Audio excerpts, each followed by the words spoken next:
예, 누가복음 23장 44절입니다. 지난번에 하는 거 좀 마무리를 하고 갈게요. 예수께서 이르시되 내가 진실로 이르노니 누가복음 23장 44절 때가 제 6시쯤 되어 12시입니다. 12시에 해가 빛을 잃고 왜 예수님께서는 아침 9시에 십자가에 달리셨습니다. 그리고 오후 3시에 운명을 하셨죠. 아침 9시에 달리셨고 오후 3시에 운명을 하셨는데 태양이 빛을 잃는 것은 낮 12시입니다. 왜 낮 12시에 태양이 빛을 잃을까요? 정오가 히브리어로 갑절의 빛, 갑절의 빛. 갑절이 굉장히 중요한 겁니다. 지난번에도 이야기했다시피 갑절이 어떤 개념인가 하면은 구약의 12지파의 갑절이 신약의 12제자죠. 구약의 갑절이 신약이란 말입니다. 첫 번째 돌판이 깨어졌고 두 번째 돌판이 새 언약을 다시 주시잖아. 그죠? 전부 이런 개념이거든요. 그래서 마태복음 1장의 족보에 보면은 족보가 계속 14대, 14대, 14대지만 실제로 시알리 보면은 다윗이 오늘 보면 오전에 이야기했다시피 13대라고 다윗이 2번 들어갑니다. 갑절. 항상 이름을 2번씩 부를 때도 어떤 장면의 전환이 있다고 설명을 했습니다. 그죠? 마찬가지로 왜 12지파, 12제자를 선택을 했을까? 그것은 6과 관련이 있는 겁니다. 6의 갑절이 12가 되는 것이죠. 그 6이 뭡니까? 첫 번째 창조가 깨어졌죠. 인간이 언약을 어김으로 안식이 깨어졌단 말입니다. 깨어져서 다시 한번 하나님께서 예수님을 통해서 다시 새 창조를 갖다 우리한테 하셨단 말입니다. 어떤 개념인지 아시겠죠? 그래서 6의 배수가 6 플러스 6이 되면 12가 되는 겁니다. 어떤 개념인지 아시겠죠? 그래서 예수님 제자나 12지파로 나누는 거예요. 왜 7지파나 3지파로 나눠도 되는데 굳이 12를 맞추는가 하면은 구약의 12제자가 가룟유다가 자살했는데 굳이 마띠아를 제비 뽑아가지고 12명을 일부러 맞췄잖아, 아구를. 그 맞추는 이유가 바로 12명을 맞추는 게 6의 배수기 때문에 6이 바로 뭡니까? 첫 번째 창조 6일. 6일이 무너졌는데 다시 한번 첫 번째 돌판이 깨지고 다시 한번 두 번째 돌판을 우리 마음판에 새기는 것. 그래서 마셔라 하잖아. 이 피를 새 언약이다. 마시는 우리 마음에도 새기는 다시는 깨어지지 않는 언약을 주시는 거. 그래서 12지파 12제자, 이런 개념입니다. 어떤 개념인지 아시겠죠? 그렇죠. 그 개념을 이해를 해야 돼요. 그래서 이게 그냥 12시에 왜 예수님이 돌아가셔야 태양의 빛을 잃는가 하면은, 진짜 빛은 예수님이잖아. 진짜 빛이 예수님인데, 이 태양이 이야기 잠깐 나왔으니까, 설명이 길어질 것 같은데. 자, 하늘에 불타는 돌이 하나 있어요. 뭐죠? 태양이죠. 여기에서 하나님께 주신 게 불타는 돌하고 똑같은 게 뭡니까? 율법이죠. 율법 10계명이 불타는 돌이라고 성경이 했으니까, 하늘에도 불타는 돌이 있고, 10계명도 주는 게 그 태양이 율법을 가리키거든. 이거는 기본입니다. 그죠? 자, 율법을 가리키는데, 태양과 달을 설명하려고 하면 또 시간이, 이건 여기서 나도 율법을 가리키는데, 저것만 하나 가르쳐 줄게, 보면은. 자, 지옥이죠, 지옥. 지옥이 불이 타죠. 불이 타는데, 영원히 탄단 말이에요, 영원히 타는데 그 진노의 불이 무슨 불입니까? 성령의 불이라. 지옥 불이라 해가지고 따로 성냥불이 타는 게 아니고 지옥의 불이 타는 게 하나님 진노의 불이거든. 그래서 이 진노의 불이자 우리를 따뜻하게 비춰주는 불이 뭡니까? 그게 십계명 신약 구약이라. 어떤 개념인지 알겠죠? 태양이 그 개념이라고. 지옥의 개념을 딱에서 불이 나오는 거. 어떤 개념인지 이해를 해야 돼요. 일단 그 정도로 넘어가기로 하고, 나중에 시간 되면 태양과 달에 대해서 왜 하나님께서 보름달을 자기 보좌로 할까? 보름달을 하나님 보좌로 한다고 이해가 안 되잖아. 하나님 보좌면 의자를 생각해야 되는데 달을 하나님 보좌로 삼는다고. 달을 안 찾아봐도 옛날에 한번 나중에 시간 되면 가르쳐 줄게. 왜 달이 보좌가 되는지. 이게 오늘 했는 공부하고 다 연관이 있는 건데, 그 나중에 일단 이야기할게요. 그래서 태양이 어두워지는 것은 6일 창조가 무너지고 다시 새 창조 6일. 그죠? 그래서 6 플러스 6이 12지파. 12명의 제자를 딱 삼을 때 여러분 어떤 생각이 들어요? 우리가 12명이 따라다닌다고 생각해봐요. 12명이 따라다니면 첫 번째 창조가 안식이 깨어졌는데 다시 한번 재창조를 하시는구나. 그게 딱 떠오른단 말이야. 12명 하면은. 그냥 의미 없이 11명이 해도 되잖아. 다 그런 의미가 있는 거예요, 보면은. 12가 12제자의 숫자. 그 12제자의 숫자인데 그게 우였다고. 12명이 12제자의 숫자. 그래야 미는 게 아니라고. 어떤 개념이죠? 첫 번째 안식이 깨어졌고 다시 안식이 재창조되는 거. 이 개념이 여기 있는 겁니다. 보면은 율법의 깨어짐이 보여주고, 이게 6시에 12시는 항상 오전과 오후로 나뉘고 오늘과 내일로 나뉘는 시간이잖아. 이 나눠지는 게 역사가 BC와 AD로 나눠지잖아. 비포 크라이스트 암노 도미니 이렇게 해서 나눠지잖아, 보면은. 나눠지는 게 예수님 몸이 갈라지는 거. 이 개념하고 똑같은 거라. 예수님이 몸이 갈라짐으로 역사가 시작이 되고, 오전과 오후가 나뉘고, 오늘과 내일로 나뉘는 거라. 어떤 개념인지 알겠죠? 그냥 쓸데없이 태양이 뭐 12시가 있고 24시가 있는 게 아니라니까. 이게 태양이 중심이 뭐예요? 태양이 중심. 태양 중심으로 지구가 자전과 공전을 하니까 태양 중심으로 1년에 몇 바퀴 도느냐. 하루에 이게 한 바퀴 도는데 걸리는 시간이 24시간 365일이잖아. 그게 율법을 중심으로 하는 거라고. 태양이 율법이니까. 어떤 개념인지 알겠죠? 이 개념을 알아야 전체가 이해가 되는 거라. 이해가 되죠? 자, 그래서 이제 예수님께서 아침 9시에 십자가에 달리셨는데 12시에 태양이 빛을 잃는 이유를 알겠죠? 그죠? 반드시 12시에 태양이 빛을 잃어야 되는 거라. 이때가 태양이 갈라지는 거니까. 그 예언약과 세언약, 구약과 신약, 갑절을 보여주기 때문입니다. 이 정오가 갑절의 복을 말하기 때문에 갑절. 갑절은 예수님이 몸이 갈라져서 갑절이잖아. 몸이 갈라지면 두 개가 되잖아. 이게 갑절이라 개념이란 말이에요. 어떤 개념인지 알겠죠? 그죠? 예? 첫 창조 6일과 다시 창조, 십자가 6일째 다 이루었다. 예수님께서 다 이루었다. 다 뭘 다 이루셨단 말이에요? 우리의 구원, 다시 새 창조를 다 이루었다. 이 이야기를 하시는 겁니다. 십자가에서. 그래서 6일째 사람을 만드셨는데, 6일째 되는 날 예수님께서 돌아가시고, 6일째 되는 날 돌아가시고, 우리한테 영원한 생명을 다시 주신 것이죠. 이것이 6개의 떡을 두 줄로 놓는 이유입니다. 이해가 되시죠? 6개의 떡을 두 줄로 놓는 이유. 이제 그게 풀리죠? 예. 언제 시간이 되면은 내가 왜 미하고 파 사이에는 반음이 없고 시하고 도 사이에는 왜 반음이 없는지 언제 시간이 되면은 우리 또 같이 공부하도록 합시다. 자, 12제자의 의미입니다. 이것이 갑절이죠.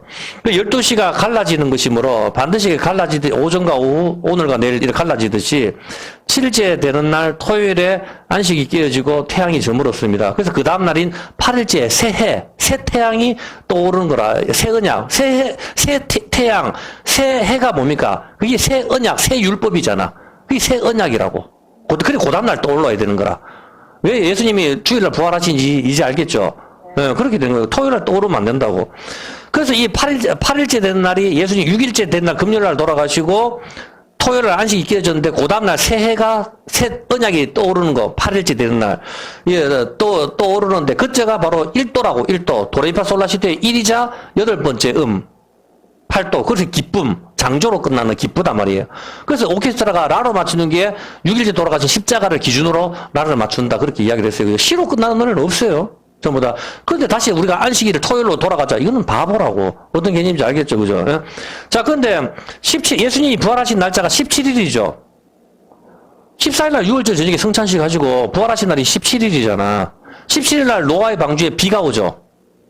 17일날 하나님께서 심판을 하시잖아. 17일날 하늘에 비를 내려서 온 세상을 쓸어버린 날이 17일 아니에요. 창세기 안 찾아봐도 되잖아. 성경을 읽으면 다 아는 거니까. 근데 1부터 17까지 다 하면 어떻게 되죠? 153마리가 되죠. 물고기 숫자. 오른쪽에 그물을 던져서 잡은 그 물고기 숫자입니다. 그물이 찢어지지 않은 겁니다. 깊은데 그물을 던졌을 때 그물이 찢어졌어요. 찢어지지 않은 게 오른쪽에 그물을 던져서 153마리 잡았을 때는 그물이 찢어지지 않았다. 그렇게 나옵니다. 자, 1부터 17까지로 배수로 나열해서 아까 오전에 설명했다시 1부터 17까지를 갖다가 쭉 다시 더하면은 153마리가 되는데 이걸 배수로 1 더하기 2 더하기 3 그 다음에 1 더하기 2 더하기 3 더하기 4 이렇게 쫙 하면은 얼마가 나온다 그러죠? 오전에 설명했잖아. 다시 또 설명하려고 969살 무드셀라의 죽은 나이가 나온다 그랬어요. 그죠? 무드셀라, 그래, 성경에서 가장 장수한 사람은 무드셀라입니다. 그래서 무드셀라 죽은 나이가 969살이라고 그렇게 이야기를 했습니다. 자, 지구에서 가장 오래 산 사람이 바로 무드셀라입니다. 그죠? 무드셀라. 자, 땅에서 네 부모를 공경하라. 땅에서 장수하리라. 해서 가장 장수한 사람은 무드셀라입니다. 969살이 바로 어떤 숫자하고 연결되어 있습니까? 17일. 부활하신 날짜가 가장 오래 사는 나이가 되는 거라고. 네, 이해가 되죠? 부활하신 날은 사망을 깨뜨려버린 날이죠. 그래서 그게 장수하고 연결되는 거라. 영원히 사는 날. 네, 어떤 개념인지 알죠?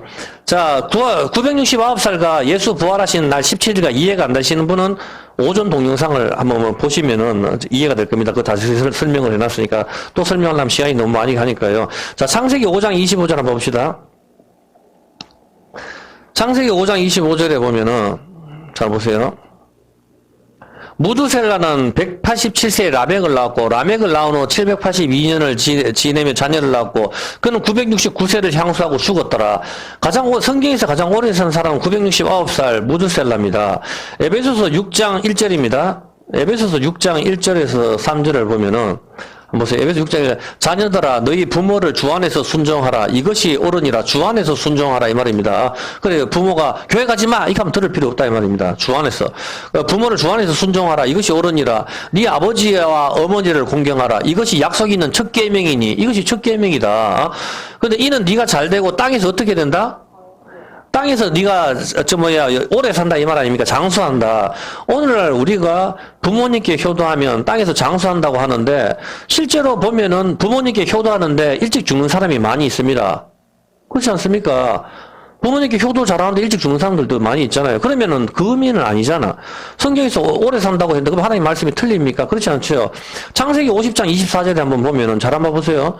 부모님께 효도한 사람이 한 사람이 등장하는데 50장 24절에 보면은 에브라임의 자손 3대를 보았으며 므낫세의 아들 마길의 아들들 24절에 요셉이 그 형제에게 이르되 나는 죽으나 하나님이 너희를 권고하시고 너희를 이 땅에서 인도하여 내사 아브라함과 이삭과 야곱에게 맹세하신 땅에 이르게 하시리라 하고 요셉이 또 이스라엘 자손에게 맹세시켜 이르되 하나님이 정녕 너희를 권고하시리니 너희는 여기서 내 해골을 메고 올라가겠다 하라 하였더라. 요셉이 110살에 죽음에 그들이 그 몸에 향재료를 넣고 애굽에서 입가라 했더라.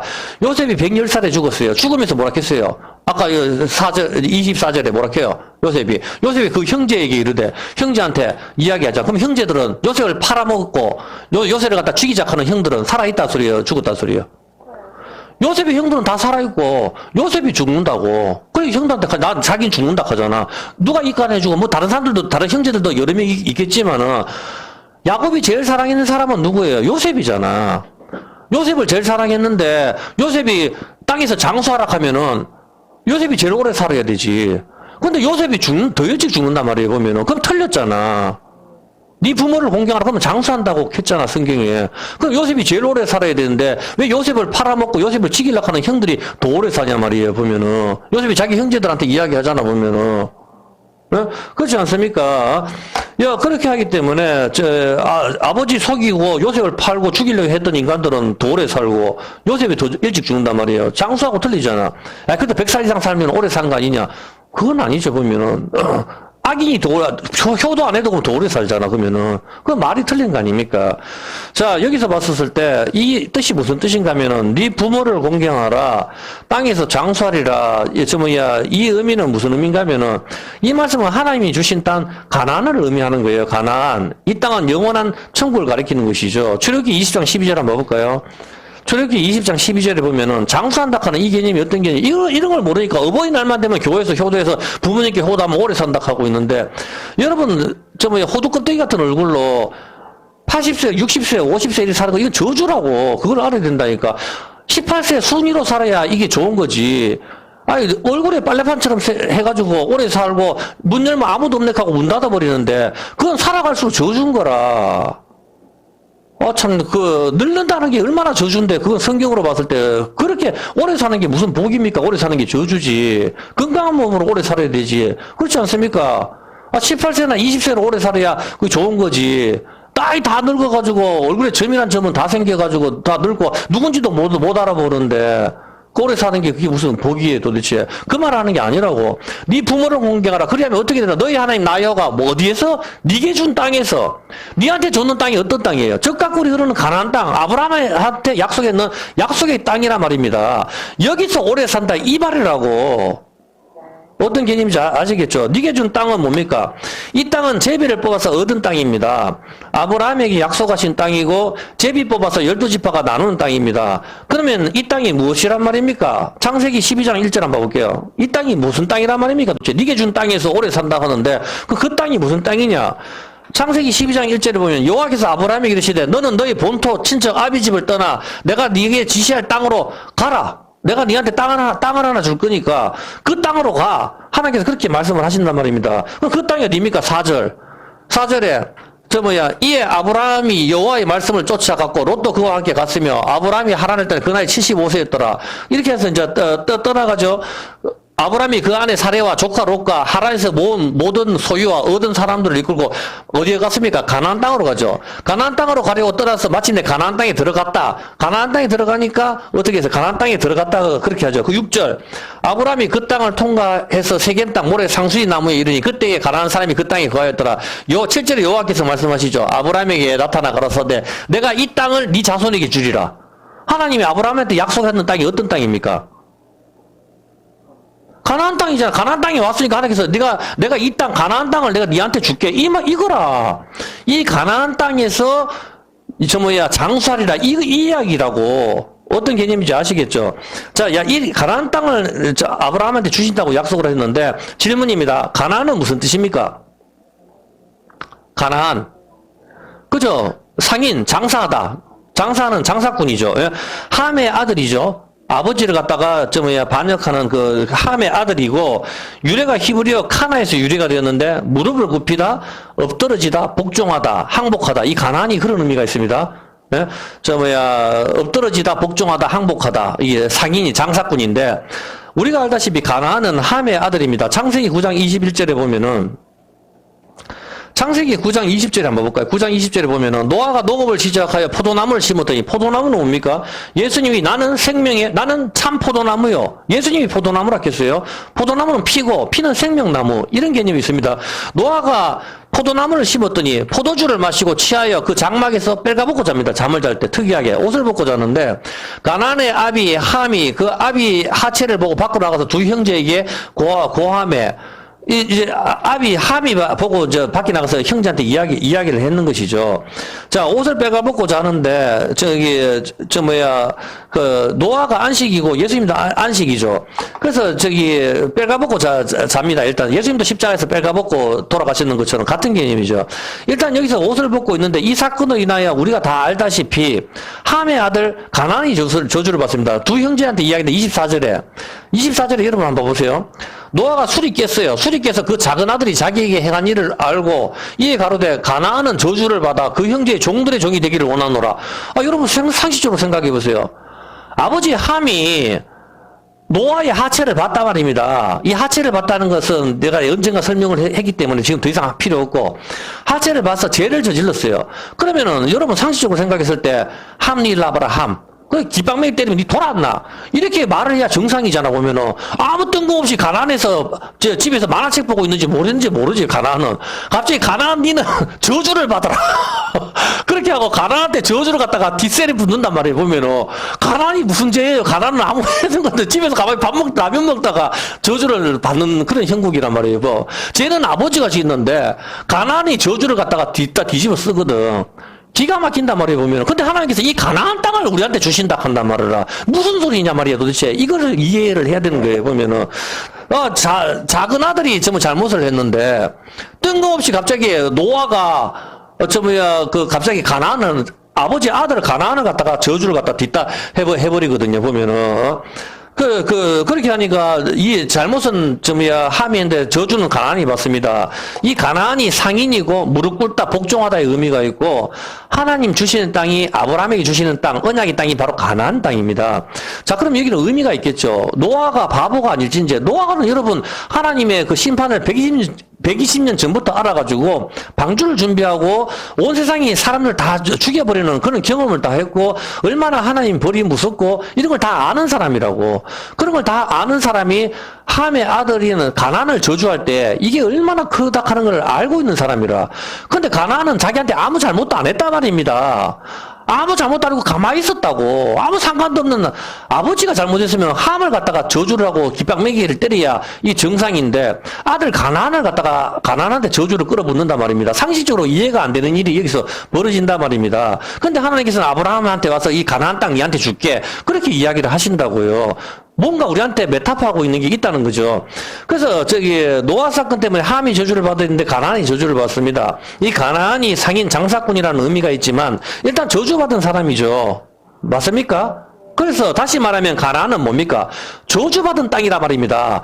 저주받은 땅을 아브라함한테 주시겠다 하나님께서 그 말씀을 하시는 거라고. 가나안은 지금 저주를 하잖아. 저주받은 땅을 아브라함한테 니한테 줄게. 이거를 하거든. 이게 키포인트라고.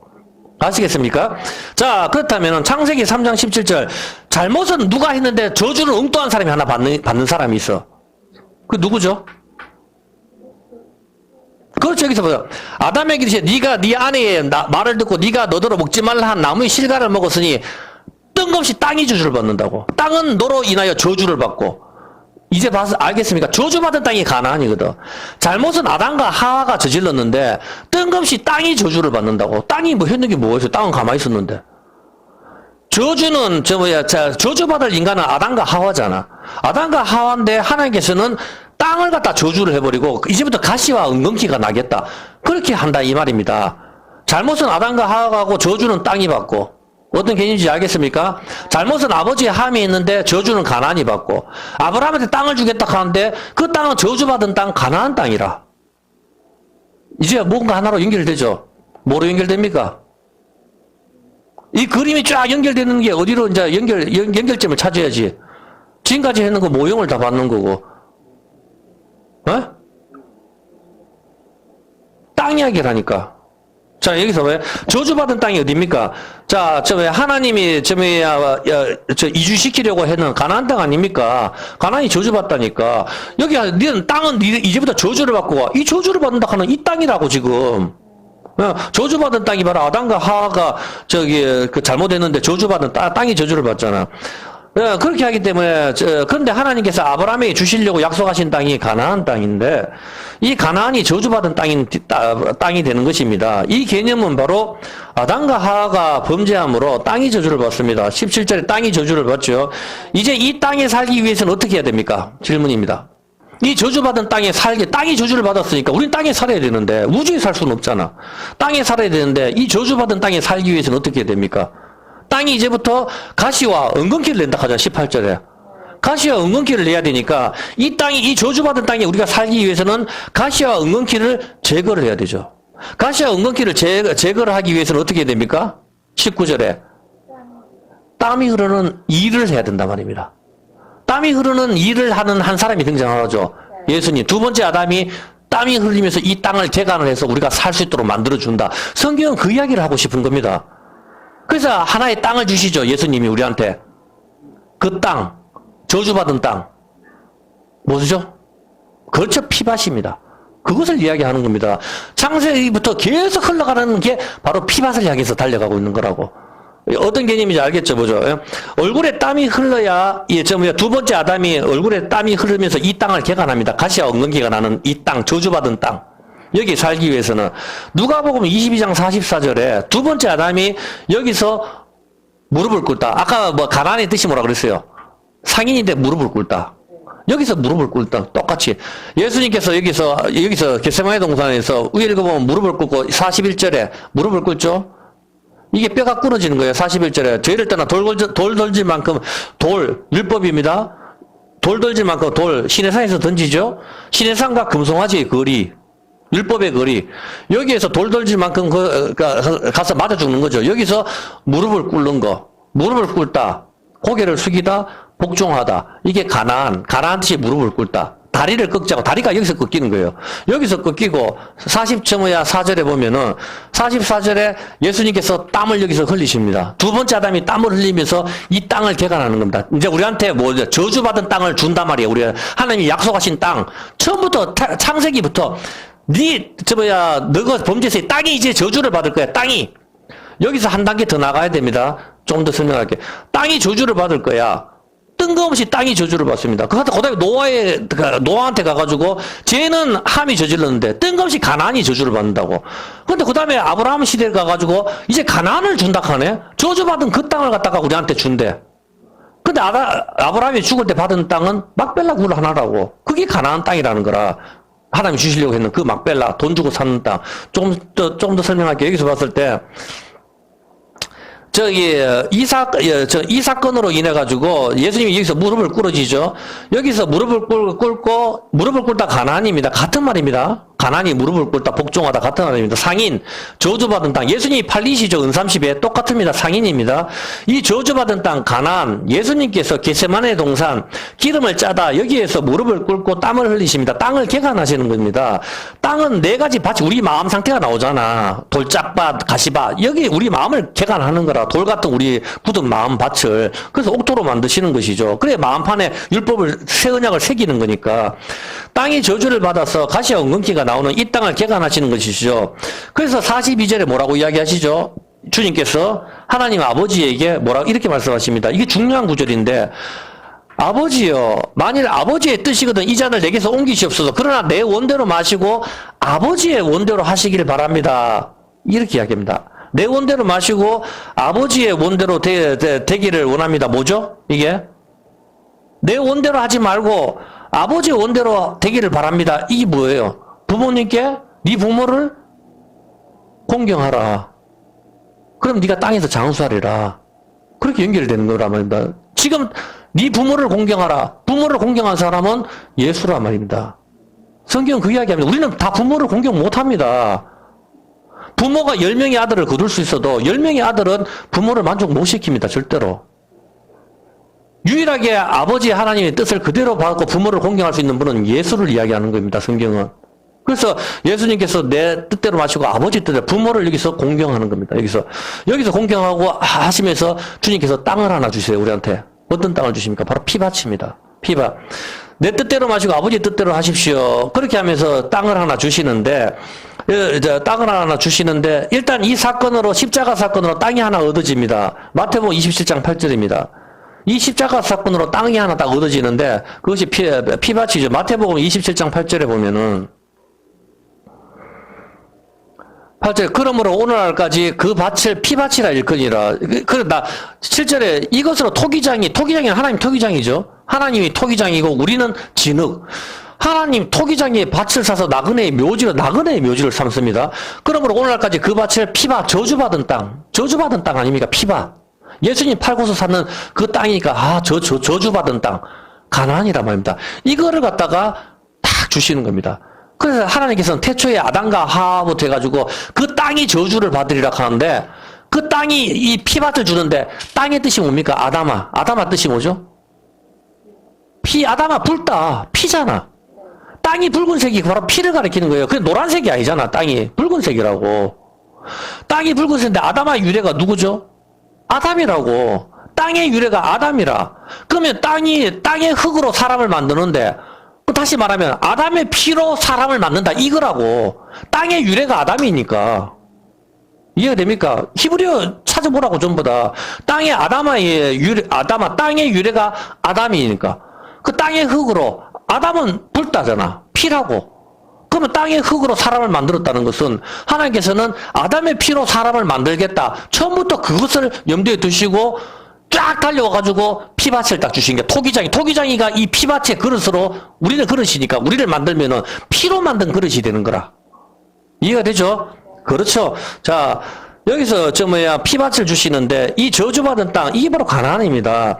이 밭이 아담과 하와가 범죄함으로 저주받은 땅, 이 땅 가시와 엉겅퀴가 나오는 밭을 옥토로 만들기 위해서 예수님이 땀을 흘리시고 자기 몸을 가룟유다가 은삼십에 팔아버린 거죠. 은삼십에 3절에 다 팔아버렸잖아요.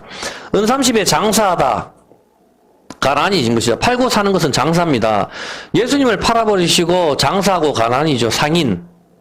가난이 상인이란 뜻이니까 팔고서 산 땅이 이 피밭입니다. 저주받은 땅입니다. 저주받은 땅. 여러분들이 피밭을 봤을 때 저 저주받은 땅. 그렇게 생각할 거 아닙니까? 이것이 토기장의 밭입니다. 7절에 보면은 토기장의 밭을 사서 7절에 토기장의 밭을 사서 나그네의 묘지로 등장하죠. 자, 한번 볼게요. 이것을 토기장의 밭을 사서 나그네의 묘지로 삼는데 성경에 나그네의 묘지가 하나 등장하죠. 어디죠? 나그네의 묘지. 누구를 말하는 겁니까? 나그네의 묘지가 누굽니까? 나그네가 하나 등장하잖아. 누가 나그네죠? 성경에? 창세기 23장 4절. 나그네가 묘지 가지고 지금 성장하는 장면이 나오잖아. 창세기 24장. 나는 당신들 중에 누구라고? 아브라함입니다. 아브라함이 나는 나그네예요. 아브라함이 지금 묘지 가지고 여기서 싸운다고. 묘지 가지고 묘지 내놔. 돈 주고 살게. 그렇게 해서 돈 주고 묘지를 산다고. 그게 막벨라 굴이잖아. 이게 피바다고 연결돼. 아브라함한테 젖과 꿀이 흐르는 가나안 땅 주신다고 약속했는데 정작 아브라함이 마지막에 죽을 때 받은 땅은 막벨라 굴이라. 이 헤브론이잖아. 어떤 개념인지 아시겠습니까? 이거는 헤브론은 교제의 자리. 이방인과 유대인과 하나가 되고 하나님과 우리가 화목하게 되는 거, 교제의 자리. 헤브론은 십자가를 가리키는 거예요. 어떤 개념인지 아시겠습니까? 그래서 삼손이 헤브론 하여튼 여기서 이렇게 하기 때문에, 여기서 나는 당신들 중에 나그네다. 그래서 묘지 가지고 여기서 이야기를 하는 거라. 정확하게 연결됩니까?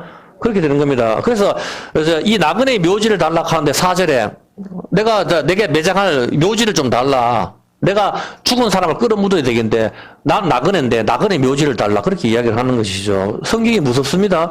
이게 전부 다른 사람들이 다 적었는 거거든. 이게 하나로 연결되고 있다고. 소름이 끼치는 거라. 이게 지금 이 사람들이 이걸 뭐 알고 적는 게 아니라고. 성령께서 함께 하셔가지고 그렇게 되는 겁니다. 그리고 여러분이 어려운 일이 있으면은 하나님께 기도를 하면 됩니다. 예. 하나님 믿질 않으니까 기도를 안 하는 거죠. 여기서 봤을 때, 그리고 여기서 봤을 때, 묘지를 달라고 하는데, 9절에 봤을 때, 드디어 9절에 어떻게 되죠? 9절에 여기서, 그로 반머리에 있는 막벨라 굴을 내게 주게 하되, 중가를 받고 그 굴을 내게 주어서 당신 중에 내 소유 매장지가 되게 하소서. 그렇게 해서 앞에 있는 거, 막벨라를 갖다가 반머리에 있는 막벨라 굴을 하나 봤습니다. 막벨라 뜻이 뭡니까? 양우리. 양떼가 다 들어가는 곳. 주는 목자고, 우리는 그 양떼니까. 어떤 개념인지 아시겠죠? 여기 다 들어가는 겁니다. 나그네들이 묻히는 묘지, 피밭을 가리키는 것입니다. 나그네들이 묻히는 묘지.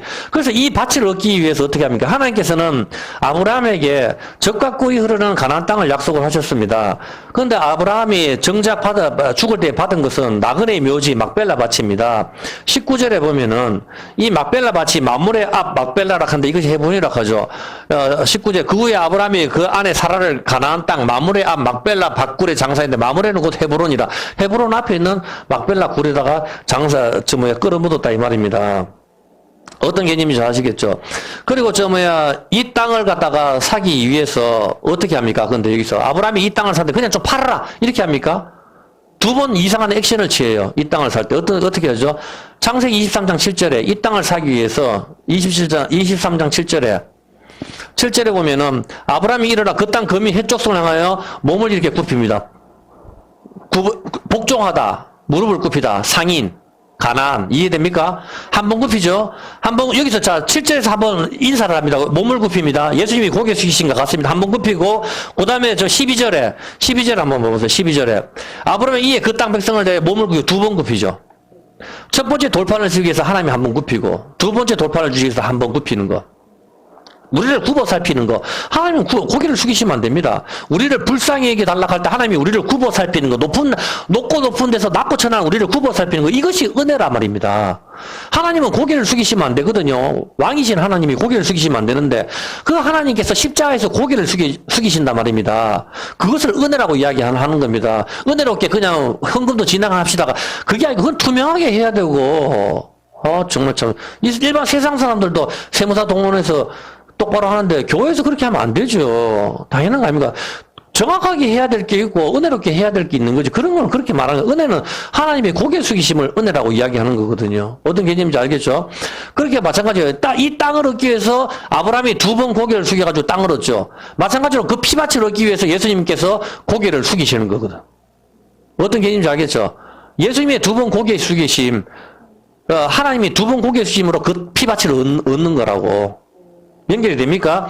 예, 그렇죠. 그렇게 해서 막벨라 땅을 아브라함이 받듯이 저주받은 땅 피밭, 가룟 유다가 예수님을 팔고서 받은 은 30으로 구입한 땅 피밭 역시 하나님의 두 번째 고개 숙이심으로 구입을 하는 것이죠. 여기서 아브라함 역시 은 400세겔로 은 400세겔 맞죠? 400세겔 받고 이걸 땅을 하고 400은 뭡니까? 십자가를 가리키죠.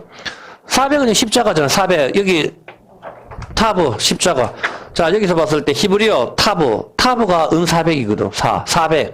태양과 달과의 거리가 400입니다. 항상. 이런 성경적인 의미가 다 있는 겁니다. 400은 항상 십자가를 가리키는 겁니다. 400을 주고 이 땅을 갖다가 매입을 하는 겁니다. 자, 고개 숙이시면 다 알겠죠. 하나님이 두 번 고개 숙이심으로 피밭을 갖다가 사는 것이죠. 그래서 이것을 갖다가 우리 이제 두 번째 돌판을 주시기 위해서 고개를 숙이시는 거고, 그 두 번째 돌판을 우리의 신비에 새기는 것입니다. 이것이 십자가에서 두 번째 고개 숙이심으로 받는 땅이 저주받은 땅 피밭입니다. 사도행전 20장 28절입니다. 사도행전 20장 28절에 보면은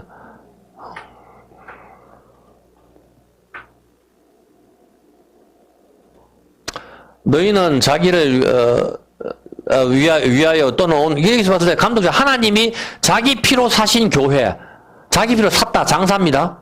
예수님 피로 사신 교회라고 이야기하는 겁니다. 그래서 예수님 피로 사신 교회. 자, 태초에 하나님께서는 마태복음 27장 7절에 보면은 이 나그네 묘지 토기장이의 밭이죠. 토기장이의 밭. 그리고 그것은 우리를 가리키는 것이죠. 보면은, 태초에 하나님께서 자기 피로 사신 교회, 하나님께서는 땅의 흙으로 누구를 만드시죠? 사람을 만드시죠. 땅의 흙으로. 창세기 2장 7절 한번 봅시다. 땅의 흙으로 사람을 만드셨습니다. 땅의 흙으로 사람을 여호와 하나님이 흙으로 사람을 지으시고, 생기를 그 코에 불어넣으시 사람이 생명이 진지라. 하나님께서는 땅의 흙으로 사람을 만드셨는데 여기 땅이 빠졌네요. 앞부분에 보니까 이 땅이 불다의 의미가 있고, 그리고 유래가 아담입니다. 아담의 뜻은 불다입니다. 붉은 것은 말할 필요도 없이 피를 가리키고 있는 것이죠. 땅의 유래가 아담이니까 땅은 아담으로 유래가 되었고, 아담도 불다, 땅도 아담아 불다입니다. 이 땅의 흙으로 사람을 만드셨습니다. 그러므로 땅의 개념은 피이고 땅의 유래가 아담입니다. 당연히 두 번째 아담이신 예수님과 연결이 되어 있고, 이 땅의 흙으로 사람을 만든 것처럼 예수님의 피, 아담, 두 번째 아담이신 예수님의 피로 우리를 재창조하시는 것을 하나님께서 염두에 두고 만드시는 것이죠. 그것이 토기장이에 바치고 저주받은 땅이고, 아브라함이 은 400세겔로 산 땅 막벨라 구리고, 400이라는 숫자 값은 히브리어 타부고 십자가를 가리킵니다. 죄는 사람이 저질렀는데 뜬금없이 땅이 저주를 받습니다. 땅의 유래가 아담이니 누가 저주를 받는다는 소리입니까? 땅의 흙으로 사람을 만드시는데 너무 이상하잖아요. 땅은 말도 못하잖아. 근데 죄는 사람이 저질렀는데 하나님이 땅을 저주하신다고. 땅을 저주하는데 그 저주받은 밭이 피밭으로 연결되긴 하지만 땅의 유래가 누구냐고. 아담이라고. 그럼 다시 말하면 사람이 죄를 저질렀는데 저주를 누가 받는다는 소리예요? 아담, 두 번째 아담, 예수님이 받는단 말이라. 어떤 개념이 알겠습니까? 죄는 함이 저질렀는데 저주는 누가 받아? 가나안 장사다. 가나안이 받는다고. 근데 하나님이 그 가나안 땅을 우리한테 주신다네. 저주받은 땅. 그 이야기를 하는 거라. 노아는 이걸 내다보고 그 예언을 하는 거라. 가나안은 얼마나 억울하겠어요. 어제 집에서 라면끼리 먹다가 저주를 받고 있으니까 라면이 토할 거 그러지 갑자기. 아니 할아버지가 나를 왜? 얼마나 황당하겠어 보면은. 그렇지만 여기에서는 하나님께서는 예수님에 대한 이걸 다 심어서 복음을 심어 두셨단 말입니다. 이걸 찾아내야 되는 것이죠. 우리의 죄 때문에 두 번째 아담인 예수님이 저주를 받는 것입니다. 예수님이 저주를 받으시고 구입한 땅이 바로 저주받은 땅 피밭입니다. 이 피밭의 위치가 어디 있습니까? 성경에 보면 지옥이라는 단어가 등장하는데 이 지옥이 가리키는 곳이 흰놈의 골짜기거든. 이걸 지옥이라고 하는 거예요. 역대하 28장 3절에 보면은 성경적인 개념이 지옥이 어딘가 하면은 역대하 28장 3절에 보면은 지옥 근데 흰놈의 아들 골짜기에서 분양하고 여호와께서 이스라엘 자손 앞에서 쫓아내신 이방 사람이 가정한 일을 본받아 그 자녀를 불살하고 자식을 갖다가 이 흰놈의 골짜기에서 막 불을 질러. 자식을. 미쳤는 부모지. 이래 막 불을 지는데 이걸 갖다 흰놈의 골짜기. 여기를 지옥, 흰놈의 골짜기를 성경적 개념으로 지옥이라고 이야기하는 거라. 여기서 역대하 33장 6절 한번 볼까요? 역대하 33장 6절에 보면 그냥 막연히 지옥과 불교적인 그런 개념 생각하지 말고 성경에서 지옥은 이걸 말하는 거야.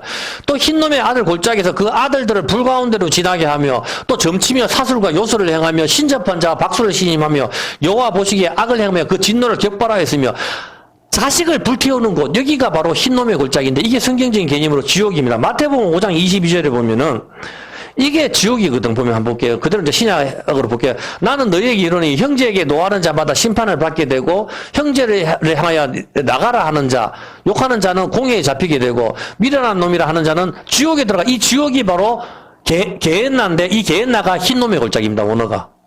자기 자식을 불태우는 거. 그것이 바로 흰놈의 골짜기 지옥이라 하는 거예요. 성경적인 개념은. 지옥의 개념을, 하나님께서 말씀하신 지옥은 그거를 말을 하는 거라. 근데 이 성경적인 개념이 지옥인데, 바로 이 피밭이 어디에 있습니까? 이 흰놈의 골짜기의 한가운데 위치하는 게 바로 피밭이라고. 이 지옥이 다 지옥에 가야 되는데, 노아의 방주처럼 딱 거기만 예수님이 자기 피로 사신 구역이 있단 말이에요. 그게 바로 피밭이라, 이 말입니다. 피밭의 위치가. 인터넷에 찾아보면 다 나와요. 흰놈의 골짜기 한가운데 있단 말입니다. 우리가 전부 불에 타서 죽어야 되는데 유일하게 이 지옥의 한가운데 작은 밭, 피밭, 저주받은 땅, 이 피의 땅으로 재창조가 된 사람이 자기 피로 사신 교회 우리들인 것이죠. 하나님께서는 아브라함한테 이 땅을 주시겠다 이야기하시는 겁니다. 적각꿀이 흐르는 것은 그 적각꿀은 바로 피를 이야기하는 거예요.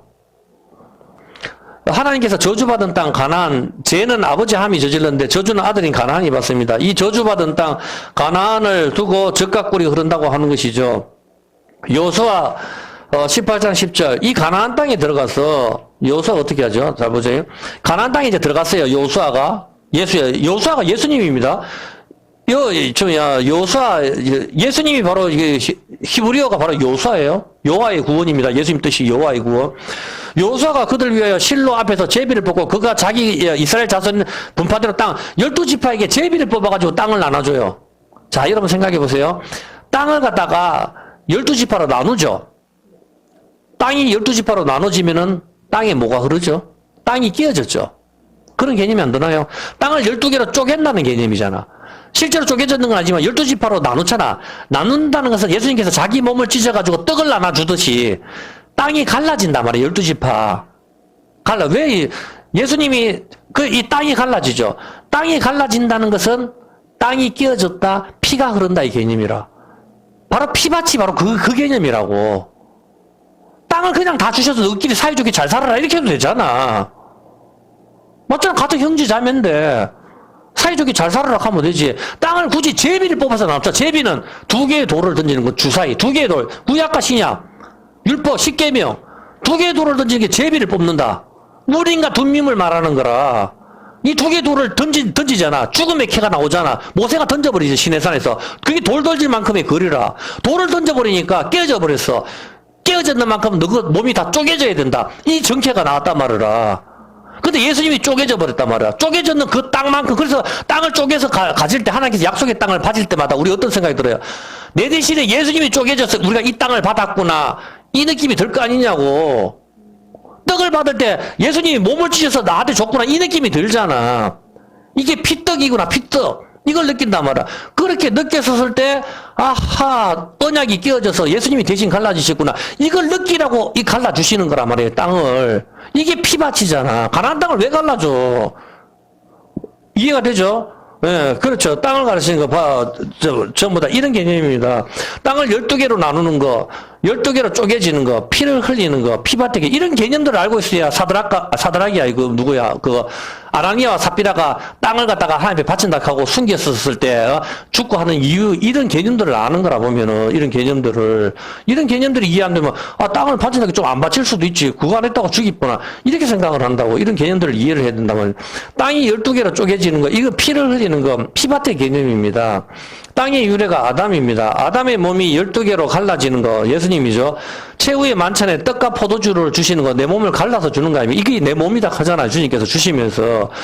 그 십자가에서 실제로 몸이 갈라지시고, 두 번째 아담의 몸이 갈라져서 받은 땅이 어딥니까? 그게 바로 피밭이라고. 두 번째 아담의 몸이 갈라져서 실제로 받은 땅이 피밭이니까. 어떤 개념이죠? 그 땅이 바로 저주받은 땅, 가나안입니다. 저주받은 땅이죠. 피밭이나 가나안이라고.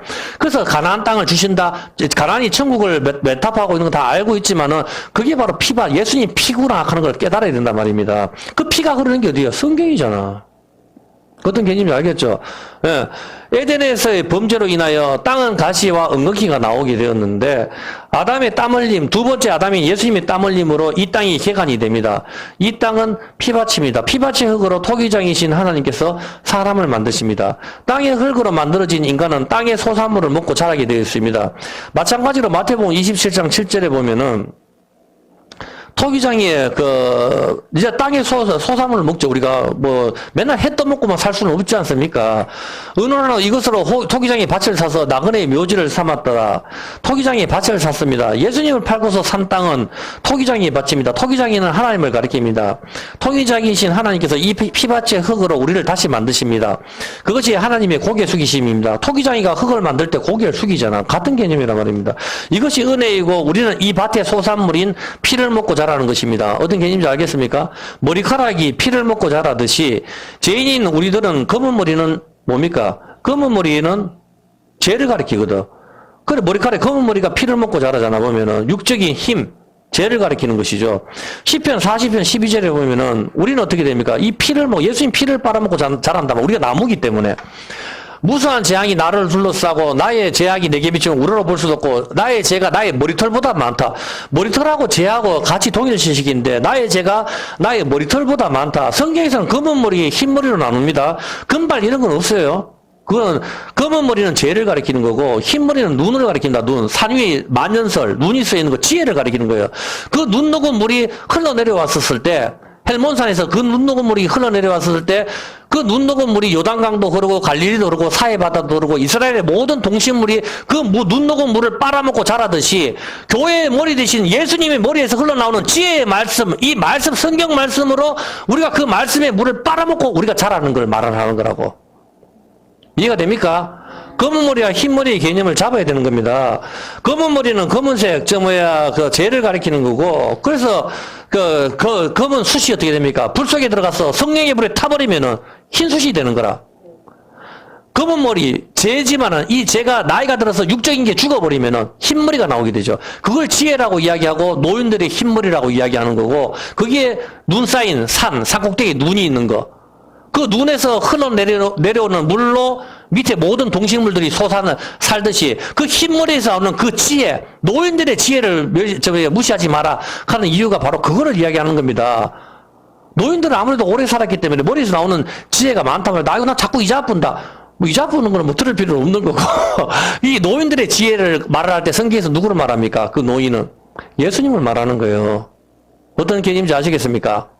예. 자, 그렇죠. 그걸 말하는 것이죠. 검은 머리 역시 젊은 육체가 죽게 되면 흰머리가 나오는 것이죠. 이 흰머리가 지혜를 가리키고 산 위에 덮인 눈을 가리키는 것이죠. 그래서, 지혜가 머리에서 나오듯이 그 산 속에 있는 눈이 녹아서 모든 동식물이 먹고 자라는 것. 그런 개념입니다. 이 지혜의 말씀, 성경이죠. 이 물을 빨아먹고 나무가 자라는 것입니다. 근데 여러분 머리가 예수님인데 내 머리가 붙어 있으면 지혜가 흘러내려오지 않는단 말입니다. 나는 죽게 되는 겁니다. 그 물이 흐르지 않기 때문에. 마찬가지로 검은 머리가 피를 빨아먹고 자라듯이 죄인인 우리는 예수님의 피를 빨아먹고 자라는 것입니다. 창세기 3장 17절에 보면은, 시간이 너무 많이 흘렀네요. 다 못할 것 같은데.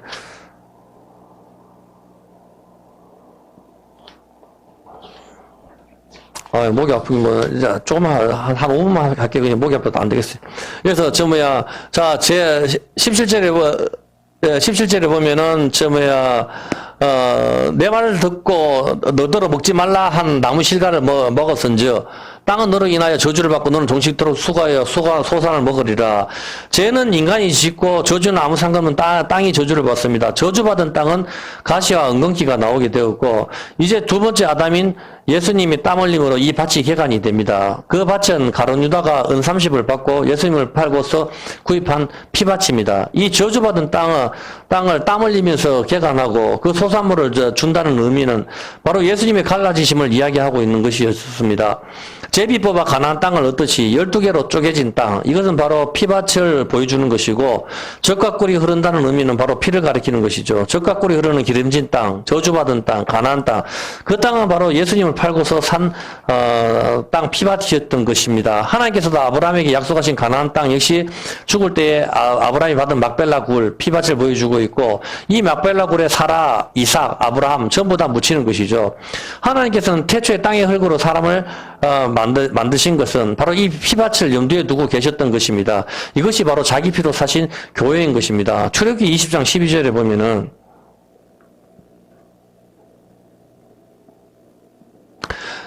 네 부모를 공경하라. 그리하면 나 여호와가 네게 준 땅에서 네 생명이 길리라 그렇게 말씀하셨습니다.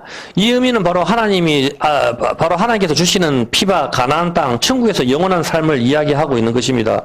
그리고 실제로 부모를 공경한 사람은 예수님입니다. 누가복음 22장 42절에 보면은 이렇게 나옵니다. 누가복음 22장 42절에 보면은 아버지여 내 뜻대로 마시고 아버지 뜻대로 해달라고 주님께서 그렇게 하고 돌아가셨죠.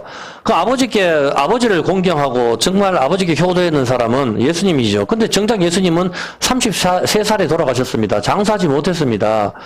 그리고 네 부모를 공경하라. 하나님 아버지 말씀을 들었고, 또 역시 마찬가지로 어머니는 누구를 이야기합니까? 어머니는 율법을 이야기하는 거죠. 율법의 요구를 100% 만족시키신 분이 바로 예수님이란 말입니다.